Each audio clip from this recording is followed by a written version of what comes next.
Ok. Bien, señores, hoy simplemente vamos a tratar el caso de básicamente un resumen de lo que hemos visto en la materia en cuanto a agua potable, pero quiero que lo hagamos a manera de debate, ¿no? De review. Voy a mostrar la primera presentación que nosotros trabajamos y vamos a ir viendo más o menos los puntos importantes que hay que tomar en cuenta de lo que hemos visto. Esta no es.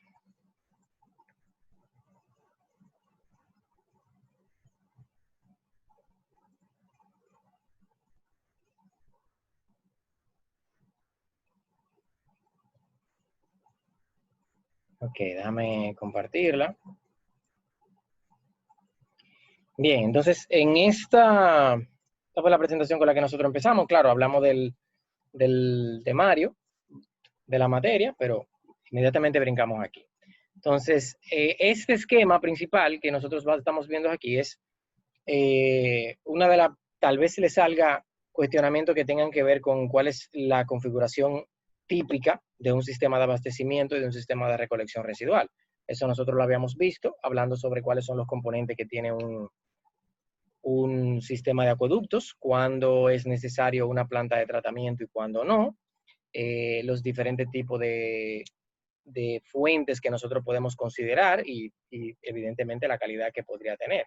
Nosotros en una clase posterior vimos los tipos de sistemas de obra de toma, perdón, que pueden estar configurados en el sistema. Algunos requieren de un tratamiento, algunos no, dependiendo de la calidad que tú puedas conseguir en la fuente. Los sistemas de captación vienen de sistemas muy pequeños, con caudales pequeños, como eran los manantiales, hasta llegar a torres de captación. Cada uno tenía una característica diferente. Les pedí que se revisaran el documento que hablaba sobre fuentes superficiales, obras de toma superficiales. Es bueno que se revisen ese documento para que vean los diferentes tipos por lo cual yo podría preguntar. Eso es importante que lo vean también. En la clase posterior a esa, nosotros volvimos aquí y hablamos sobre más o menos cuál era la configuración típica, dependiendo de a qué altura uno pueda conseguir una obra de toma. Una pregunta de examen puede ser también relacionada a la altura. ¿Cuándo es necesario tú tener un sistema con bombeo y cuándo no? ¿Cuándo un sistema por gravedad te puede funcionar? Y es bueno aclarar que estos sistemas por gravedad y por bombeo pueden tener su asterisco, pueden tener su gancho, como le decimos, ¿verdad? Pero el gancho viene dado porque, evidentemente, aunque tú tengas la comunidad a la misma altura de la obra de toma, pues no necesariamente te va a funcionar, ¿no? Dentro de cada uno de esos sistemas, tú puedes tener un equipo de bombeo o no, tú puedes tener un sistema con cloración, o puedes tener un sistema con planta de tratamiento, o puedes tener un sistema con depósito regulador. Todo eso tiene su razón de ser, de por qué cada uno de esos elementos está puesto ahí. Entonces, preguntas que pueden salir en el examen son cuál es la función de cada uno de esos componentes, ¿no? ¿Cuál es la función de la obra de toma? ¿Cuál es la función del tanque hidroneumático? Perdí el tanque hidroneumático, del depósito regulador. ¿Cuál es la función del equipo de bombeo en un sistema por presión? Incluso te puede salir cuál es la función del equipo de bombeo en un sistema por gravedad, porque puede darse ese caso también. Bien, entonces, luego de eso nosotros empezamos a diseñar los elementos, ¿no? Una de las cosas que nosotros hablamos en una de las clases fue la del diseño de la línea de aducción.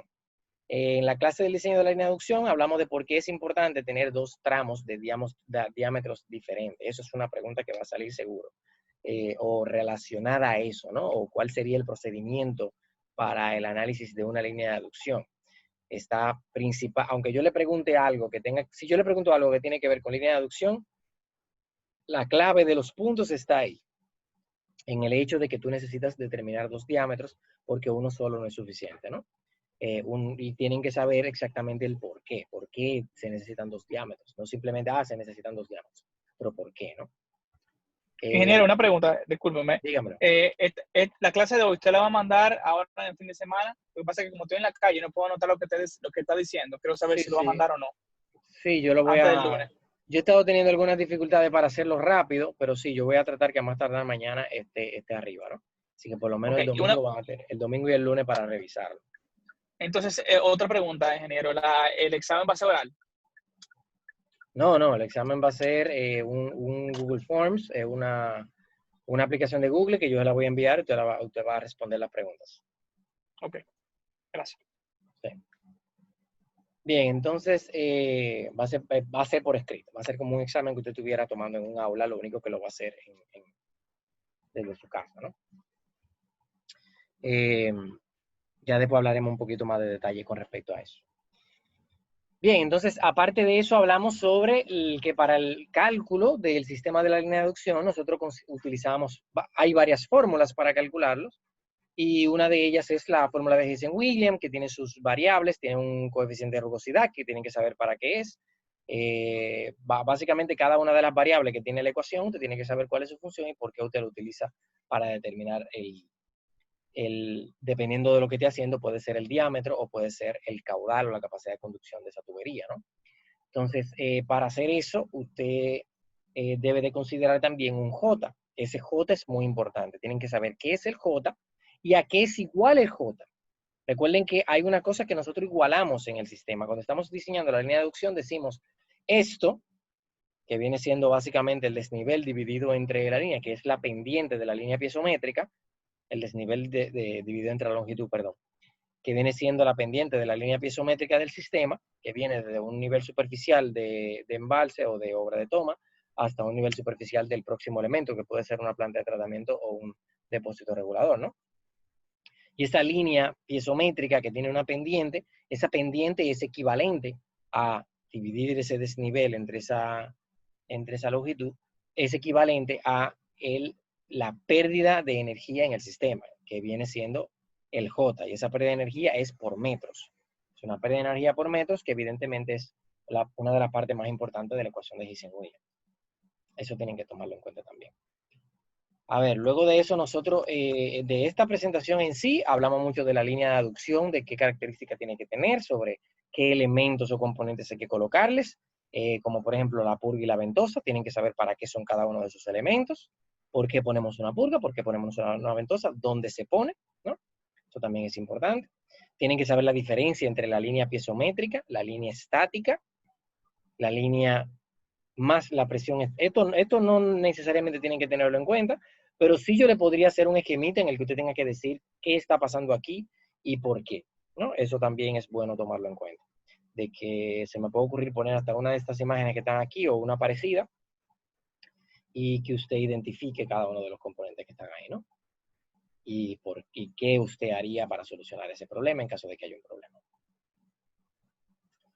En el sistema de bombeo, nosotros explicamos cuál es el procedimiento para el cálculo del equipo de bombeo.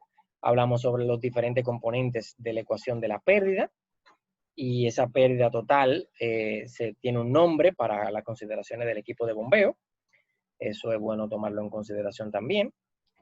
Y creo que en equipo de bombeo la clase que se dio bastante detallada y hay cosas que se consideraron. Por ejemplo, se consideraron para las pérdidas especiales una manera de calcularla que no es la típica, aunque también se mencionó la típica, ¿no? Para que supieran cómo era que se hacía en la forma correcta. Eso también es bueno que lo tengan pendiente. Eso lo dije en esa clase bastante enfático, ¿no? Ya en esta presentación no hay mucho más que mostrar. Hablamos mucho sobre dotación, sobre proyección, sobre cómo se determina el consumo de las personas, qué es importante en la estimación de la demanda, cuáles son los principales factores que influyen en la demanda, cuando una comunidad tiene más demanda que otra y por qué, el patrón de consumo, de qué depende.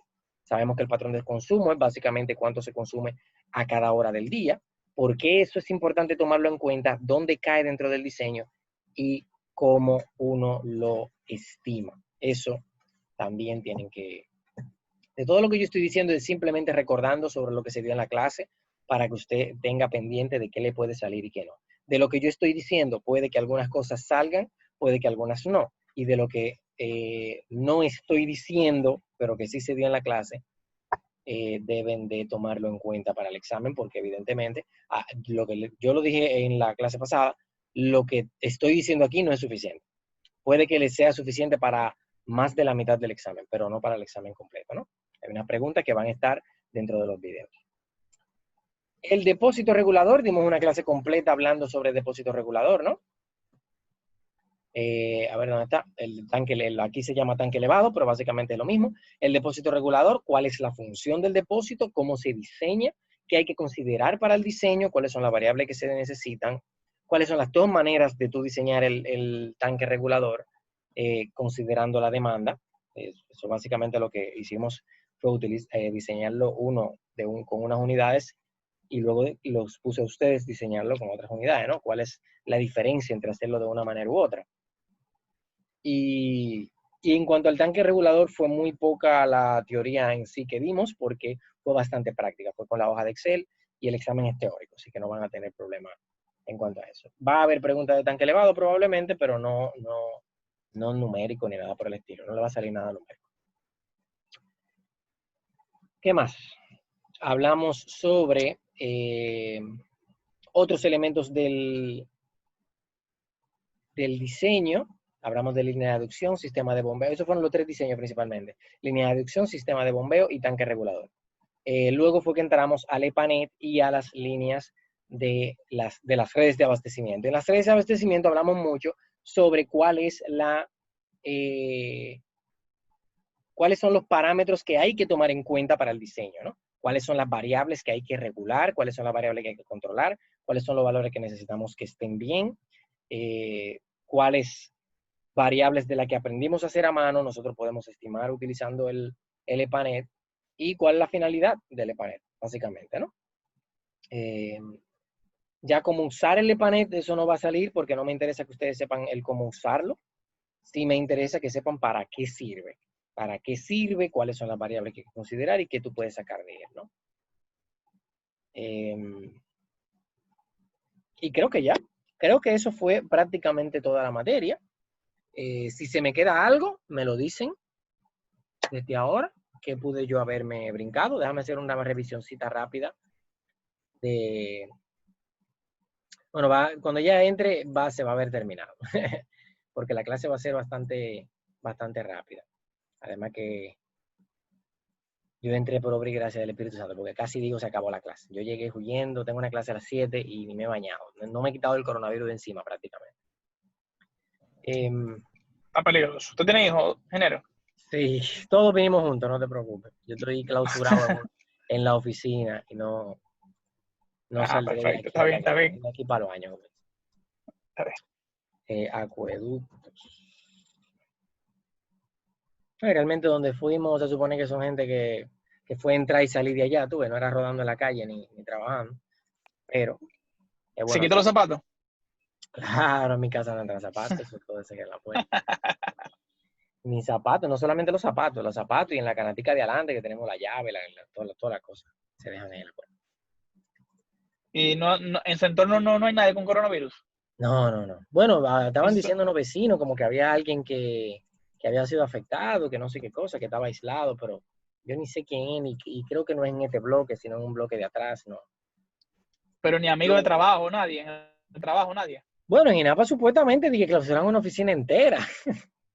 Dije por coronavirus, pero yo no creo. Eso son la gente especulando. El caso confirmado en el INAPA, creo que hubieron varios y murieron y toda la cosa, pero fue después de que ya estaban en su casa, tú ves, porque se enteraron que fueron afectados en sus casas, no yendo al trabajo. Al trabajo ha ido muy pocas personas. En el INAPA casi no hay gente trabajando.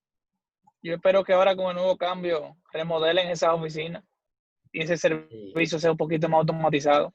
Vamos a ver. Rézale a Dios de eso. Bueno, yo fui a la casa y eso se está cayendo pedazo ahí. Pero tiene un presupuesto usted sabe, ¿verdad? Pues eso está cayendo pedazo ahí. Sí, ya estamos claros. Por lo que estoy viendo está todo cubierto. En la clase que dimos se dio introducción a los sistemas, población, dotación, aducción, diseño de la línea, presiones en la línea, fuentes de abastecimiento, sistemas de impulsión, diseño del depósito regulador y EPANET. Eso fue lo que nosotros vimos en la clase. Aparentemente está todo cubierto. Básicamente les dije dentro de lo que dije, que es cuáles son las partes más importantes que van a salir, que fue lo que nosotros vimos en la clase. Sin embargo, si usted siguió el proceso, usted tuvo en la clase, le prestó bastante atención o revisa bien los videos nuevamente, usted no va a tener problema en ese examen. Así que se pueden despreocupar en ese sentido. Y el examen no va a ser difícil, va a ser básicamente de lo que vimos aquí, ¿no? ¿Alguna duda? Va a ser básicamente de teoría, problemas, Sí, es teoría, no es teoría. selección múltiple. Es teoría. No, selección múltiple. Desarrollo todo.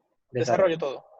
Okay. Van a ser preguntas precisas y concretas que usted tiene que desarrollar brevemente. Tiene que tener la esencia de la respuesta, pero brevemente, ¿no? No me va a hacer 3 párrafos de texto. No, claro, ni a marearlo. Tampoco. No, Profesor, ¿y vamos a tener las 2 horas de la clase? Yo me doy cuenta cuando están mareándome. Las 2 horas de la clase las vamos a tener para... No. El examen, la duración del examen es de 40 minutos. Tú puedes durar menos, a ver, ¿cómo lo explico? Todo el que me entregue entre 20 minutos y 1 hora, es decir, a ver, ¿cómo fue que yo lo concreticé la otra vez? Que ahora no me acuerdo. Que va a depender de la extensión del examen y normalmente el examen es rápido. Pero yo pongo 3 intervalos. Yo se lo voy a explicar cuando lo suba, ¿no? Pero siempre pongo que si tú me entregas antes de cierto tiempo, tú tienes punto adicional. Y si me entregas después de cierto tiempo, pierdes 5 puntos por cada 5 minutos que duras en el examen. Básicamente esa es la idea. Pero el examen siempre está diseñado para durar no más de 40 a 45 minutos. Ya veremos. Ok. Se me entró una llamada, no escuché lo que dijo el compañero. Yo sí me quedé que si vamos a tener las 2 horas, ingeniero, para llenar el examen. Sí, no. El examen va a durar un promedio de 45 minutos. Todo va a depender de, porque yo no le he hecho el examen. Yo este fin de semana me voy a sentar a redactarlo. Y cuando yo prepare el examen va a tener una duración, igual que todos los exámenes que yo doy virtual, va a tener una duración estimada, ¿no? Esa duración estimada, si tú entregas antes de cierto tiempo que yo voy a marcar, tiene puntos adicionales. Si entregas después de cierto tiempo, pierdes 5 puntos por cada 5 minutos o cada 10 minutos, depende de cómo lo estructure, que dures con el examen, ¿no? Porque la plataforma me dice a qué hora, en qué momento tú me subiste el examen. Entonces, ¿por dónde te vives, ingeniero? Para mandarle algo, para cuando esté haciendo el examen, lo haga suavecito, tranquilo. ¿Cómo es? ¿Por dónde te vives? Para mandarle algo, para cuando esté haciendo el examen, lo haga con cariño. Muchacho, no. En ese momento yo probablemente esté trabajando en otra cosa. No, señores, si no tienen ninguna duda, ninguna aclaración, tengo que irme a preparar para la próxima clase. Básicamente lo que yo acabo de mencionar, eso es lo que va a salir en el examen. Evidentemente, yo no te estoy dando las respuestas aquí. Son respuestas que tú o tienes que saberlas, que te estoy diciendo simplemente refréscalas, búscalas, desarrollalas un poquito más. Y si no te recuerdas de eso y tú dirás, oye, pero ¿y qué es eso? ¿Cuándo se dio eso? Entonces tienes que volver a las clases y tirarte los videos nuevamente, ¿no? Esa es la parte importante. ¿Alguna duda? Está bien, profe. No, todo claro. Excelente. Bueno, señores, pues nos vemos el lunes a las misma hora por el mismo canal, ¿no? A las 5. Bueno, Gracias, el examen va a empezar para los problemáticos con el tiempo a las 5:30, como siempre, ¿no? Probablemente empecemos a las 5:40, pero estén preparados a las 5:30 más tardar para que no haya inconveniente, ¿no? Esa es la idea. Ok. Adelante, señores. Gracias, ingeniero. Siempre a la orden.